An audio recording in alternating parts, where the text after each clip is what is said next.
வணக்கம். இன்னைக்கு நாம டாக்டர் வெய்ன் டயர் எழுதிய ஒரு முக்கியமான புத்தகம் த பவர் ஆஃப் இன்டென்ஷன் பற்றி ஆழமா அலச போறோம். Learning to co-create your world your way. இதுதான் அதோட துணை தலைப்பு. ஆமா, இந்த புத்தகம் நிறைய பேருடைய வாழ்க்கை பார்வையை மாற்றி அமைச்சிருக்குன்னு சொல்லலாம். நிச்சயமா. நோக்கம் அப்படிங்கிறது வெறும் ஆசை இல்ல, ஒரு விருப்பம் இல்ல, அதுக்கு மேல அது ஒரு பிரபஞ்ச சக்தி அப்படின்னு டயர் சொல்றாரு இல்லையா? கரெக்ட். அதை வச்சு நம்ம யதார்த்தத்தை, நம்ம உலகத்தை எப்படி நாமளே இணைந்து உருவாக்கலாம், அதாவது கோ-கிரியேட் பண்ணலான்னு அவர் விளக்குறாரு. இத பத்தி தான் நாம இன்னைக்கு விரிவா பார்க்க போறோம். இது நீங்க கேட்டுட்டு இருக்கிற உங்க அன்றாட வாழ்க்கைக்கும் சில முக்கியமான விஷயங்களை தரலாம். ஆமா, முதல்ல இந்த நோக்கம், அதாவது இன்டென்ஷன்ங்கிற வார்த்தையை டயர் எப்படி பார்க்கறாருன்னு புரிஞ்சுக்கணும். இது நீங்க சொன்ன மாதிரி வெறும் மன உறுதியோ, வில் பவரோ இல்ல ஒரு கோலை அடையிறதுக்கான தீவிர முயற்சியும் கிடையாது. ஓ, அப்போ அது என்ன? டயர் இதை இன்னும் ஒரு படி மேல கொண்டு போறாரு. இது பிரபஞ்சம் முழுக்க பரவி இருக்கிற ஒரு கண்ணுக்கு தெரியாத ஆற்றல் களம், ஒரு யூனிவர்சல் எனர்ஜி ஃபீல்டு. இதுதான் படைப்பின் மூலம், படைப்பின் சக்தி. பிரபஞ்ச ஆற்றல் களம் கேட்கவே ஒரு மாதிரி இருக்கு. ஆமா, இன்னும் சுவாரஸ்யமா கார்லோஸ் காஸ்டனேடா சொன்ன ஒரு விஷயத்தை டயர் ஞாபகப்படுத்துறாரு. இந்த பிரபஞ்சத்துல இருக்கிற எல்லாமே, நட்சத்திரம், கிரகம், மனுஷங்க, செடி, விலங்கு, ஏன் நம்ம எண்ணங்கள் கூட. எண்ணங்கள் கூடவா? ஆமா, எல்லாமே இந்த நோக்கத்தோட, களத்தோட ஒரு கண்ணுக்கு தெரியாத சங்கிலியால பிணைக்கப்பட்டிருக்குது. எதுவுமே தனிச்சு இல்ல, எல்லாம் ஒன்னோட ஒன்னு இணைஞ்சிருக்கு. அப்ப நாம எல்லாருமே அந்த சக்தியோட இயல்பாவே இணைஞ்சுதான் இருக்கோம், ஆனா அதை உணர்றதில்ல, அப்படிதானே? மிகச்சரியா சொன்னீங்க. அப்போ இந்த புத்தகத்தோட நோக்கம் அந்த இணைப்பை எப்படி உணர்றது, எப்படி வலுப்படுத்துறது, எது நம்மள அதிலிருந்து தடுக்குதுன்னு புரிஞ்சுக்கிட்டு அந்த தடைகளை தாண்டி நம்ம உலகத்தை நம்ம விரும்புற மாதிரி உருவாக்க கத்து கொடுக்கறது தான். அப்படி சொல்லலாமா? கச்சிதமா சொன்னீங்க. இதுதான் இந்த புத்தகத்தோட மையமே. சரி, அப்போ இந்த நோக்கம்ங்கிற சக்தி எப்படிப்பட்டது? டயர் இன்னும் விளக்கமா சொல்றாரு. இது எங்கேயும் இருக்கு, உருவன் கிடையாது, எல்லை கிடையாது. ஒரு அமைதியான, கண்ணுக்கு தெரியாத சக்தி. ஆனா இதுதான் எல்லாத்தையும் இயக்குது. நம்ம கரு உருவாகிறதுல இருந்து குழந்தை, வாலிபம், முதுமை, மரணம் வரைக்கும் கூட எல்லாத்தையும் வழிநடத்துற ஒரு அடிப்படை ஆற்றல் இதுன்னு சொல்றாரு. ஒரு திட்டமிட்ட சக்தி மாதிரி சொல்றீங்களா? ஆமா, ஒரு திட்டமிட்ட அறிவுபூர்வமான சக்தின்னு சொல்றாரு. கேட்கவே பிரமிப்பா இருக்கு. வெறும் சக்தின்னு சொல்லாம அதுக்கு சில குணங்களும் இருக்குன்னு சொல்றாரு. அந்த நோக்கத்தின் 7 முகங்கள், 7 phases of intention. அத பத்தி கொஞ்சம் சொல்லுங்களேன். கண்டிப்பா, இது ரொம்ப முக்கியமான பகுதி. டயர் என்ன சொல்றாருன்னா, அந்த பிரபஞ்ச நோக்கத்தோட ஆற்றல் களத்துக்கு சில உள்ளார்ந்த குணங்கள் இருக்கு. அதுதான் நோக்கத்தோட 7 முகங்கள். ஓகே, என்னன்னா அது? 1, படைப்பாற்றல், கிரியேட்டிவிட்டி. இந்த பிரபஞ்சமே தொடர்ந்து எதையாவது படைச்சுக்கிட்டே இருக்கு. 2, கருணை, கைண்ட்னஸ். நோக்கம் இயல்பாவே கருணை மிக்கது. 3, அன்பு, லவ். இதுதான் அடிப்படை ஆற்றல். 4, அழகு, பியூட்டி. பிரபஞ்சம் எங்கும் அழகு வெளிப்படுது. சரி. 5, விரிவாக்கம், எக்ஸ்பான்ஷன். நோக்கம் எப்பவும் வளர்ந்து விரிஞ்சுக்கிட்டே இருக்கு. 6, வளம், அபண்டன்ஸ். பிரபஞ்சத்துல எதுக்குமே பற்றாக்குறை கிடையாது, எல்லாம் நிறைவா இருக்கு. 7வது, ஏற்றுக்கொள்ளும் தன்மை, ரிசெப்டிவிட்டி. நோக்கம் எதையும் தீர்ப்பு சொல்லாம ஏத்துக்குது. ஓ, இந்த 7 குணங்களும் அந்த மூல சக்தியோட தன்மைகள்னா, நாமளும் அங்கிருந்து வந்ததால இந்த குணங்கள் நமக்கும் இயல்பா இருக்கணும் இல்லையா? அதேதான், டயர் அதேதான் சொல்றாரு. நாம எப்ப இந்த குணங்களோட ஒத்து போறோமோ அப்ப நாம நோக்கத்தோட இணையிறோம். உதாரணமா கருணை. நாம கருணை காட்டும்போது, இல்ல கருணைய பெறும்போது, ஏன் ஒருத்தர் கருணை காட்டுறத பார்க்கும்போது கூட நம்ம மூளையில செரோட்டோனின் ஒரு ரசாயனம் சுரக்குதான். செரோட்டோனின்? ஆமா, இது மன அமைதியையும் உடல் நலத்தையும் நல்லாக்குது. நம்மளுடைய நோய் எதிர்ப்பு சக்தி கூட அதிகமாகுதுன்னு அறிவியல் பூர்வமாவே சொல்றாரு. இது மாதிரி ஒவ்வொரு முகத்துக்கும் ஒரு ஆழமான விளக்கம் இருக்கு. அப்போ அன்பு காட்டுறது, அழகு ரசிக்கிறது, புதுசா எதையாவது கத்துக்கிறது, பலம் நிறைவா உணர்றது, இதெல்லாம் நம்மள அந்த சக்தியோட இணைக்குது. கரெக்ட். இதெல்லாம் நம்மள அந்த மூல சக்தியோட இணைக்கிற வழிகள். இது நல்லா புரியுது. சரி, இந்த குணங்களை வளர்த்துக்கிறது மூலமா நோக்கத்தோட இணையலாம். ஆனா டியர் இன்னும் நேரடியா நோக்கத்துக்கான 4 படிகள்னு சொல்றாரு. 4 steps to intention. அதென்ன? ஆமாம், இது இன்னும் கொஞ்சம் பிராக்டிகல் கைடன்ஸ் மாதிரி. அந்த 4 படிகள். 1, ஒழுக்கம், டிசிப்ளின். இது நம்ம எண்ணங்களையும் செயல்களையும் நோக்கத்தோட இசைவா வச்சுக்கிற சுய கட்டுப்பாடு. முக்கியமா நெகட்டிவ் எண்ணங்களிலிருந்து விலகி பாசிட்டிவா கவனம் செலுத்துறது. சரி. ரெண்டாவது 2 ஞானம், விஸ்டம். இது நம்ம உள்ளுணர்வு கேட்கறது, நம்ம உடல் மனசோட தேவைகளை புரிஞ்சு செயல்படுறது. பேலன்ஸ் முக்கியம். 3 அன்பு, லவ். சுய அன்பு, மத்தவங்க மேல அன்பு. தீர்ப்புகளை விட்டுட்டு எல்லாத்தையும் அன்பா பார்க்கறது. 4வது சரணடைதல், சரண்டர். இதுதான் முக்கியம்னு சொன்னீங்க.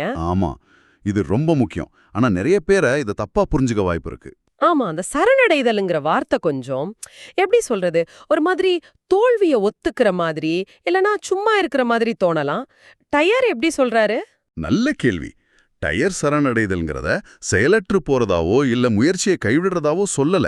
அதுக்கு பதிலா இது நம்ம அகந்தை, நம்ம ஈகோவோட பிடிய கொஞ்சம் தளர்த்திட்டு நம்மால கட்டுப்படுத்த முடியாத விஷயங்களை அந்த பெரிய பிரபஞ்ச சக்திக்கு விட்டுடுறது. அகந்தையோட பிடிய தளர்த்துறது. ஆமா, நம்ம ஆசைதான் நிறைவேறணும்னு பிடிவாதம் பிடிக்காம நமக்கும் இந்த பிரபஞ்சத்துக்கும் எது நல்லதோ அது நடக்கட்டும்னு நம்புறது. இத விளக்க அவர் ஒரு உவமை சொல்றாரு. ட்ராலி ஸ்ட்ராப் உவமை. ட்ராலி ஸ்ட்ராப் பஸ்ல இருக்குமே அதுவா?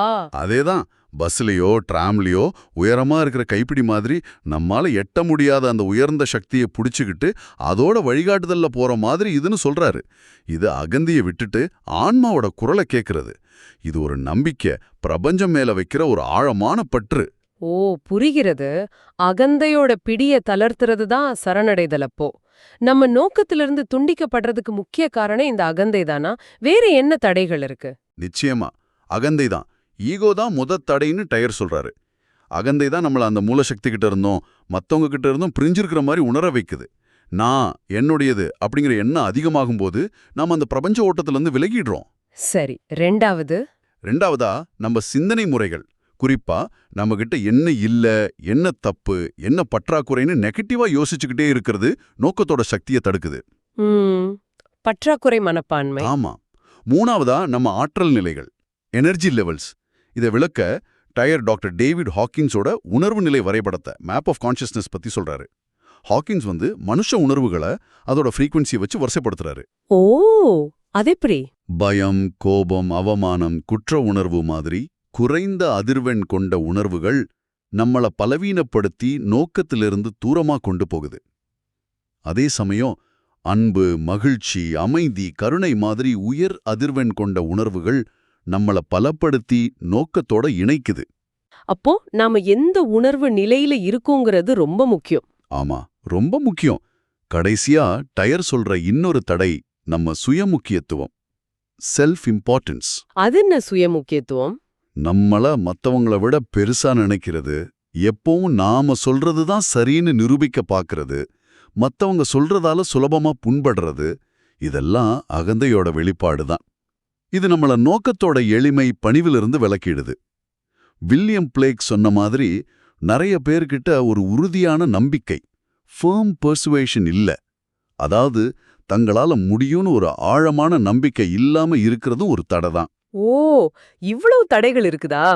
இதையெல்லாம் தாண்டி மறுபடியும் நோக்கத்தோட இணையறது எப்படி? இதுக்கும் டயர் வழி சொல்றாரா?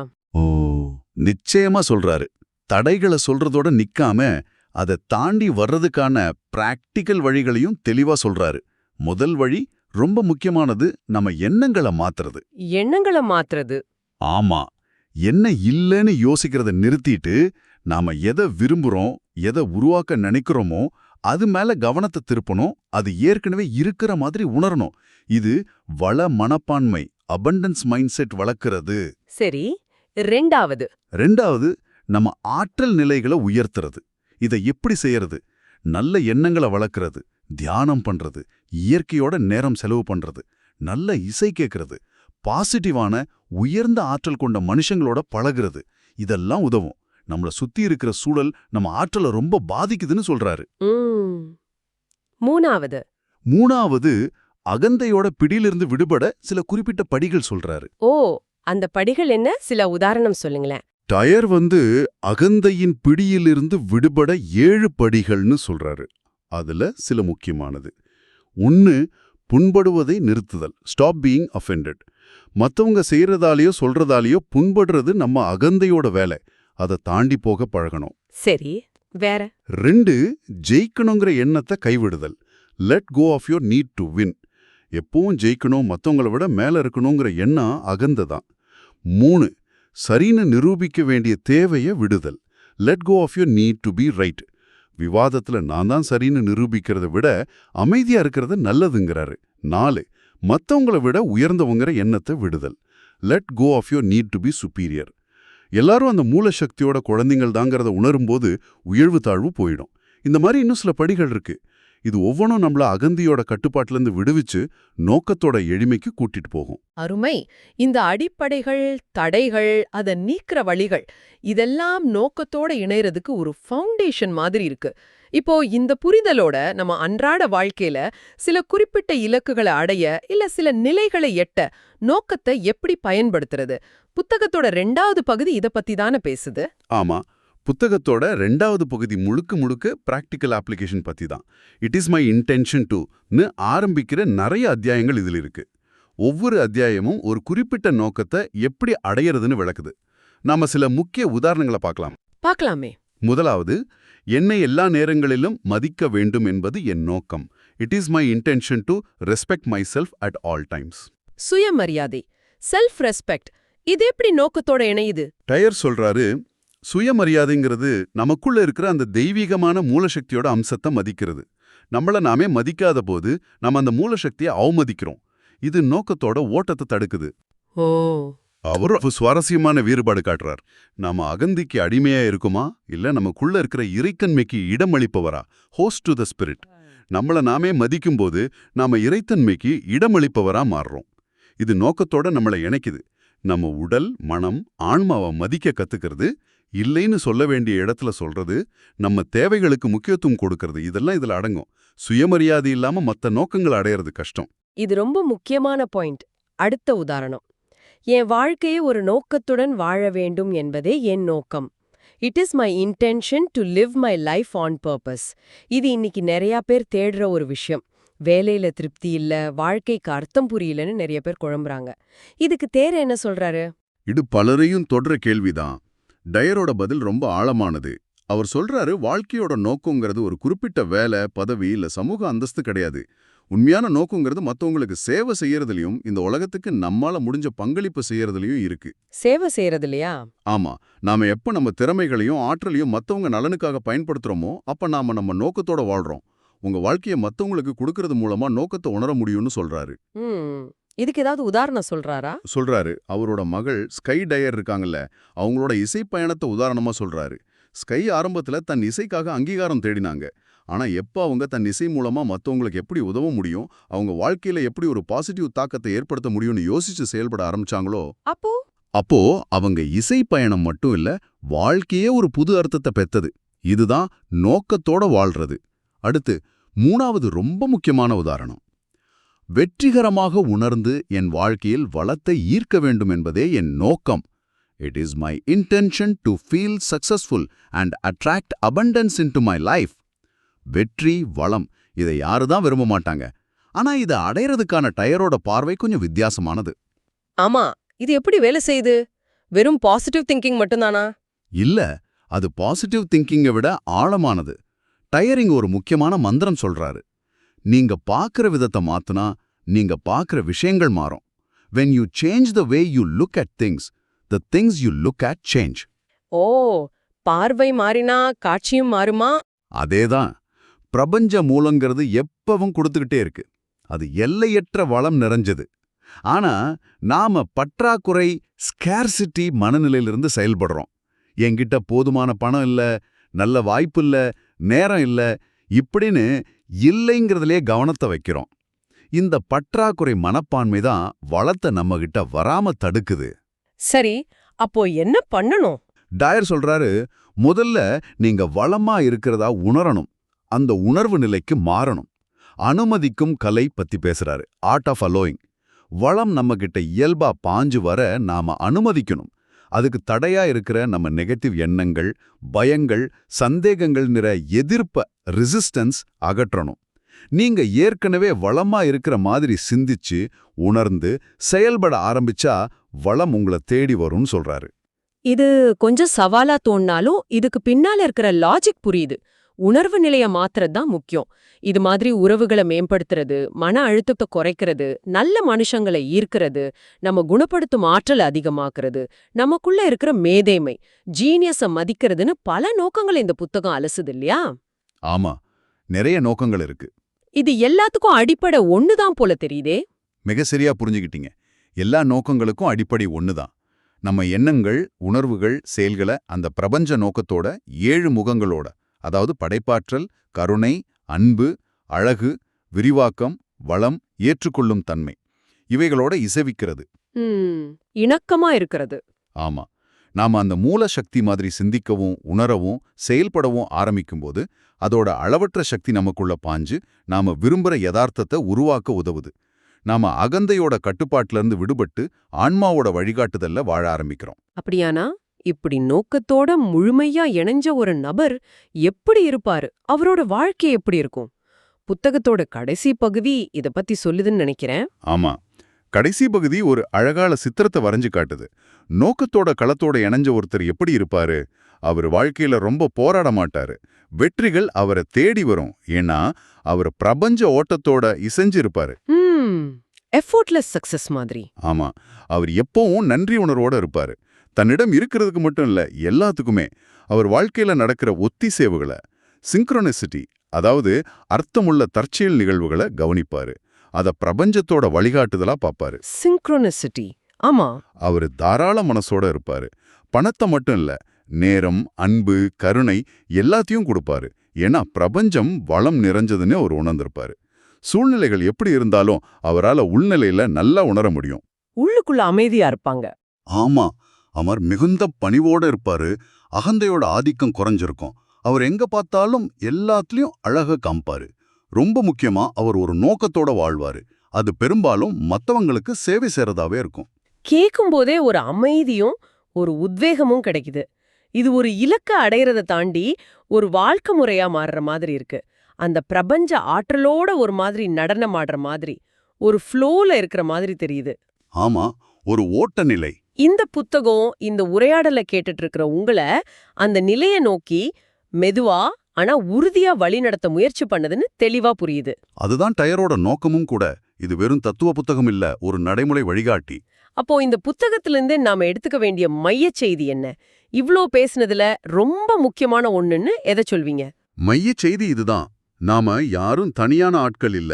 நாம எல்லையற்ற படைப்பாற்றல் மிக்க, அன்பான, வளம் நிறைந்த ஒரு மூல சக்தியிலிருந்து, அதாவது நோக்கத்திலிருந்து வந்திருக்கோம்.